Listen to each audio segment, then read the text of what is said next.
విశాఖలో హైడ్రామా చోటు చేసుకుంది. శ్రీచరణ్ ఇంటి ముందు రాధా గాయత్రి పేరెంట్స్ ఆందోళనకు దిగారు. శ్రీచరణ్ ఎక్కడున్నాడో చెప్పాలంటూ రాధా గాయత్రి తల్లిదండ్రులు డిమాండ్ చేశారు. శ్రీచరణ్ ఇంటి ముందు ఆందోళనకు దిగటంతో కొద్దిసేపు అక్కడ ఉద్రిక్త వాతావరణం చోటు చేసుకుంది.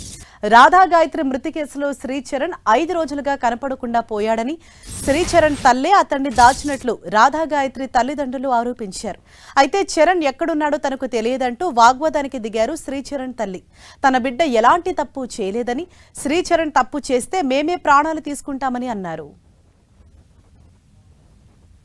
ఫోన్ చేస్తున్నాను వాళ్ళకి, నేను ఎస్ఎస్ఓకి ఫోన్ చేస్తాను, ఎస్పీ కూడా ఫోన్ చేస్తాను. అయిపోయాయి, మాకు ఏ విధమైన న్యాయం మీరు చెయ్యాలి?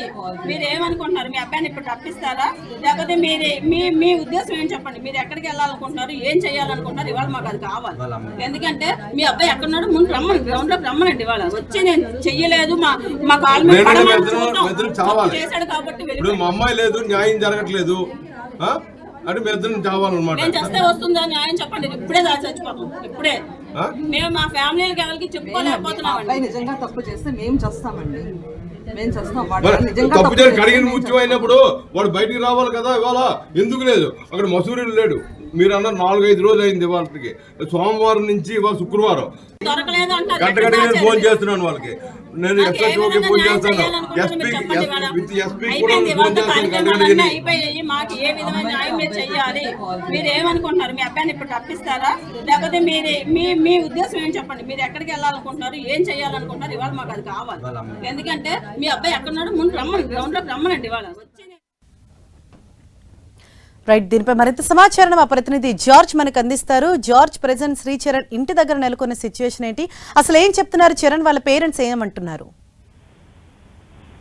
రాధా గాయత్రి మృతి కేసులో రోజుకో మలుపు తిరుగుతుంది. మొదట అనుమానాస్పద మృతిగా కేసు నమోదు చేశారు. ఆ తర్వాత రాధా గాయత్రి తండ్రి ఫిర్యాదు మేరకు హత్యగా కేసు కూడా నమోదైంది. అయితే తాజాగా ఈ రోజు ఒక కీలక పరిణామం అయితే చోటు చేసుకుంది. సింహాచలంలో 2 కుటుంబాల మధ్య ఘర్షణ వాతావరణం అయితే నెలకొంది. శ్రీచరణ్ కుటుంబ సభ్యులను రాధా గాయత్రి కుటుంబ సభ్యులు నిలదీశారు. శ్రీచరణ్ ఎక్కడున్నాడో చెప్పాలంటూ ఆమె తల్లి అయితే ఆ శ్రీచరణ్ యొక్క తల్లిని సైతం కూడా బంధించడం జరిగింది. శ్రీచరణ్ ముస్సోరి వెళ్లకుండా తప్పించుకు తిరుగుతున్నాడని రాధా గాయత్రి కుటుంబ సభ్యులు ఆరోపిస్తున్నారు.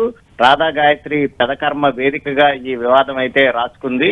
శ్రీచరణ్ తల్లిదండ్రులను రాధా గాయత్రి తల్లిదండ్రులు, బంధువులు చుట్టుముట్టారు. శ్రీచరణ్ ఇక్కడే ఉంటూ డ్రామాలు ఆడుతున్నారంటూ కూడా మండిపడ్డారు. శ్రీచరణ్ వచ్చే వరకు అతడి తల్లిదండ్రులను విడిచిపెట్టేది లేదని రాధా గాయత్రి బంధువులు అయితే తేల్చి చెప్పారు. అందరి సమక్షంలో శ్రీచరణ్ కు బంధువులు కాల్ చేయగా ముసోరిలోని ఎవరైతే పోలీసులు అధికారులు ఉన్నారో వాళ్ళని కలిశానంటూ శ్రీచరణ్ చెప్పాడు. ఎంక్వైరీ ఆఫీస్ కు స్పాట్లోనే బంధువులు ఖాళీ చేయగా ఇంతవరకు శ్రీచరణ్ తన కలవలేదని విచారణ అధికారి ఎవరైతే ఉన్నారో అక్కడ ముసోరిలో అతను తెలిపినట్లు అయితే ప్రాథమికంగా సమాచారం అందుతుంది. అయితే ఈ శ్రీచరణ్ ఎవరైతే ఉన్నారో గాయత్రి భర్త ఇటు ఇక్కడ పోలీసులను అలాగే అటు ముసోరి పోలీసులను కలవకుండా ఒక అడ్వకేట్ ని పెట్టి తనతోనే మాట్లాడిస్తున్నాడని, ఈ అడ్వకేట్ ద్వారా డ్రామాలు ఆడుతూ ఉన్నాడని, ఆ రాధా గాయత్రిని శ్రీచరణే చంపాడు కాబట్టి ఖచ్చితంగా అతను ఉరి తీయాలంటూ కూడా పెద్ద డిమాండ్ అయితే చేస్తూ ఉన్నారు. ఇప్పటికే తన తండ్రి సైతం కూడా ముసోరి వెళ్లారు. అక్కడికి వెళ్లి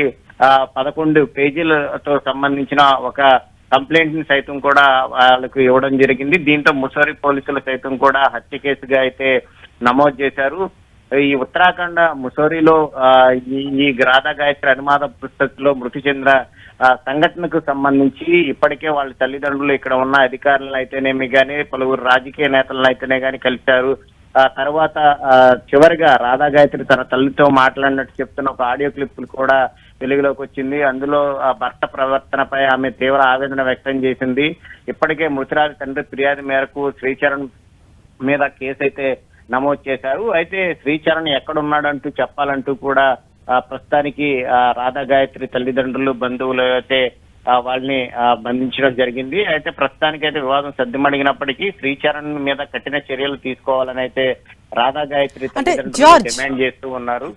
ఏదేమైనప్పటికీ ఈ కేసుకు సంబంధించి అనేక కీలక మలుపులు తిరుగుతూ ఉన్న నేపథ్యంలో ఇటు అధికారులు అలాగే ఇక్కడ ఉన్న రాజకీయ నేతలను తల్లిదండ్రులు కలిసిన నేపథ్యంలో ఇప్పుడు వీళ్ళ తల్లిదండ్రులు వెళ్ళి అక్కడ ఎవరైతే శ్రీచరణ్ తల్లిదండ్రులు ఉన్నారో వాళ్ళని బంధించడం అనేది అక్కడ అంతా కూడా ఒక షాక్ గురి చేసిందని చెప్పాలి.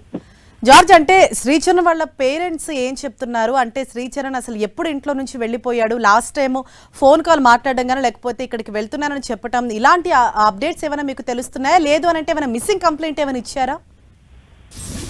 శ్రీచరణ్ ఏదైతే గాయత్రికి సంబంధించి తన బాడీని తీసుకువచ్చిన మరుసటి రోజే విశాఖకు చేరుకున్నాడు. అయితే అక్కడ ఉన్న పరిస్థితుల దృష్ట్యా ఒకవేళ శ్రీచరణ్ అంత్యక్రియలో పాల్గొనేందుకు సైతం కూడా విశాఖకు రావడం జరిగింది. అయితే అదే సమయంలో ఇక్కడ శ్రీచరణ్ గాయత్రి తల్లిదండ్రులు అయితేనేమి కానీ బంధువులు అయితేనేమి కానీ శ్రీచరణ్ మీద తీవ్ర ఆగ్రహంగా ఉండడంతో ఇప్పుడు వెళ్ళడం మంచిది కాదు అంటూ కూడా అక్కడ ఉన్న కొంతమంది బంధువులు చెప్పడంతో అక్కడే శ్రీచరణ్ ఆగిపోయాడు. అయితే శ్రీచరణ్ చెప్పిన దాని ప్రకారం చూసుకున్నట్లయితే కనుక మేమెంతో అన్యోన్యంగా గడిపాము, 2 రోజుల పాటు హాలిడే తీసుకొని చాలా హ్యాపీగా ఉన్నాము. మొదట్లో మాకు కాస్త మనస్పర్ధలు ఉన్న మాట వాస్తవమే, కానీ మేము తర్వాత ఎంతో కలిసి అన్యోన్యంగా ఉన్నాము. ఆ రోజు ఒక వైన్ తాగిన తరువాత తెల్లారి లేచి చూసేపాటికి తాను ఇలా మరణించి ఉందంటూ కూడా చెప్పాడు. అలాగే ఏదైతే రాధా గాయత్రి తన భర్త చరణ్తో కలిసి ఉత్తరాఖండ్ ముచ్చట ట్రిప్ వెళ్ళినప్పుడు అనుమాన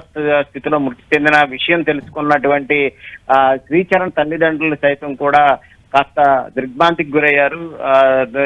శ్రీచరణ్ తండ్రి సైతం కూడా ఆయన మాట్లాడడం జరిగింది.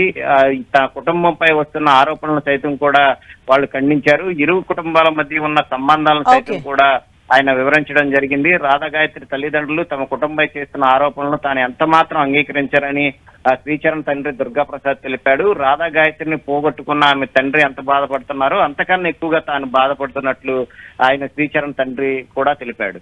Thank you George.